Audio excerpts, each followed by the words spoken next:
What are signs of a good versus bad therapist? Good therapists maintain boundaries. Watch out for therapists that try to make you feel like you said something wrong multiple times a visit. Some do this for power and control. They can manipulate into thinking that you are generally wrong and they are generally right and you get to be stuck under their thumb. Bad therapist told me it's okay to self-harm. Bad therapists never hold you accountable. For me, the difference between a good therapist and a great therapist.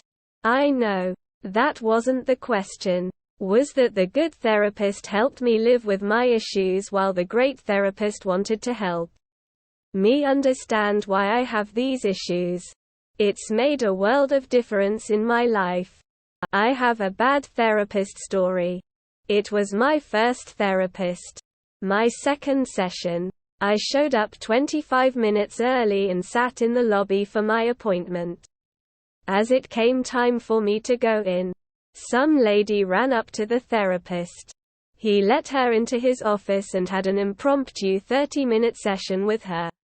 Fine. Emergencies happen. I get it. I go into the office. I assume maybe we'll just go a half hour late. This dickhead sat there looking at the clock every 5 minutes.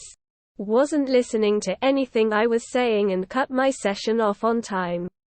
Never went back. That's the sign of a bad therapist. A bad therapist has a space after the. Good therapists don't lie. I had a therapist who claimed to be a Christian to my parents. There is nothing wrong with not being a Christian but lying about your religion in a professional sense, and one that is as sensitive as being a therapist. There was a certain incident where she was trying to convince me of something, but while she was doing that she said something along the lines of, "It's okay. I practice the religion of love. We accept everything." This thing she convinced me of landed me in the adolescent psych ward after 2 suicide attempts. She wasn't great. They, instead of trying to help you reach your goals and better what you want about yourself, focus on changing aspects about you that you don't want changed. Therapists who have a one-size-fits-all approach. I was comparing stories with a friend. Her bad marriage and my PTSD were both caused by our morning coffee. According to our therapist, we found a third friend whose ADHD was because she drinks coffee. Small town. Only 2 therapists. Lol. If it sounds like you're getting canned advice, you probably are, and need a new therapist. I went to one who told me to stop bitching and get over it. Bad therapists are the ones that try to push you to do a particular thing in your life. Good therapists simply give you the tools so you can make better decisions for yourself. When I was a little kid, I had a really bad therapist.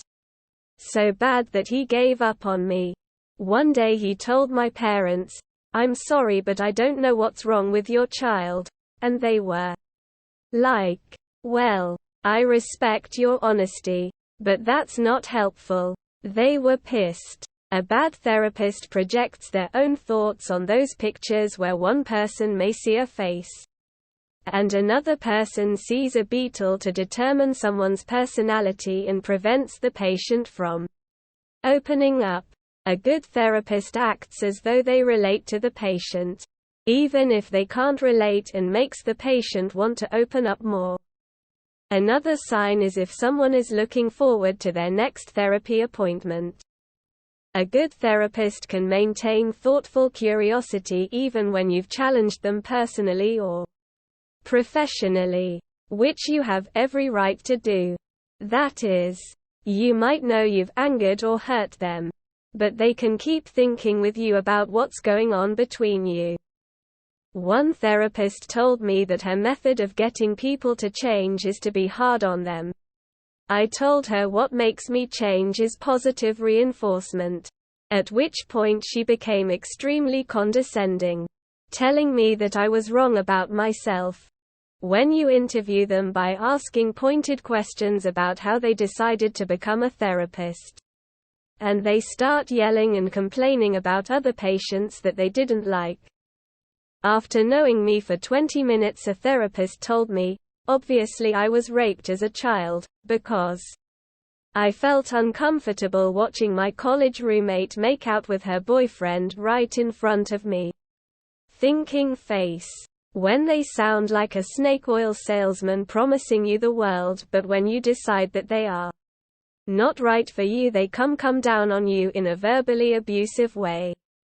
When they say the first session is a free 40-minute consultation, but it actually consists of 2 minutes about you and the other 38 minutes about their life experience.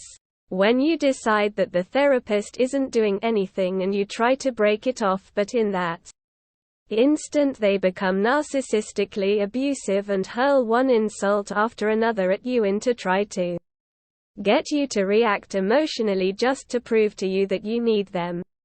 After all these experiences, I decided to join a gym and felt better. A bad therapist has no plan of action, no methodology. You just go in there. You talk to them. They talk at you. And then you leave. No plans for behavioral adjustment outside of appointments. Had one like that. And I wonder if she even had any qualifications. Another is having untreated problems of their own. Had one who appeared to have a drug addiction. Went to see her and she couldn't speak coherently. She was also unhealthily thin.